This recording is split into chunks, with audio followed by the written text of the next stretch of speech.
Tonight, an urgent manhunt is underway for the culprit or culprits of yesterday's fake bomb threats. Those threats were sent email form, causing mass evacuations at schools and businesses and public buildings all over the U.S. and Canada, and here in Western New York as well. And the ongoing investigation has really stretched resources thin for local police departments.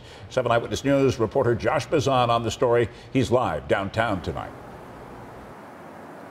Keith, we now know, of course, all those threats in Buffalo were a hoax. I'm outside the FBI's Buffalo office. The agency helped coordinate some of the response yesterday through the Joint Terrorism Task Force. But law enforcement tells me it's no small task responding to so many threats at different locations, all at the same time. Well, it certainly poses a manpower challenge and also an asset challenge. NFTA Transit Police Chief George Gast describes the situation his officers faced yesterday when Buffalo saw 5 separate buildings targeted in a coordinated email bomb threat all at the same time. So you only have so many dogs, you only have so much opportunity, you have only so much area you can clear at one time.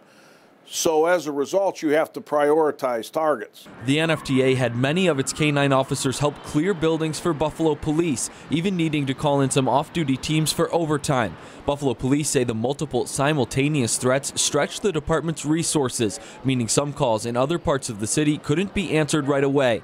The FBI activated the Joint Terrorism Task Force, which helps agencies combine resources to respond quicker. It's new to me anyway that this type of threat came out in a phishing email in that there was hundreds of them. A new kind of threat that targeted cities across the United States and Canada. And experts say it could easily happen again. We've got to take them all seriously, but then, we're stretching our resources thin.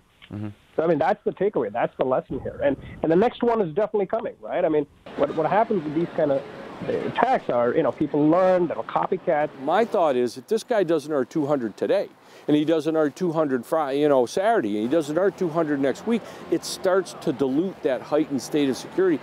If I was a bad guy, that's when I'd do the real attack.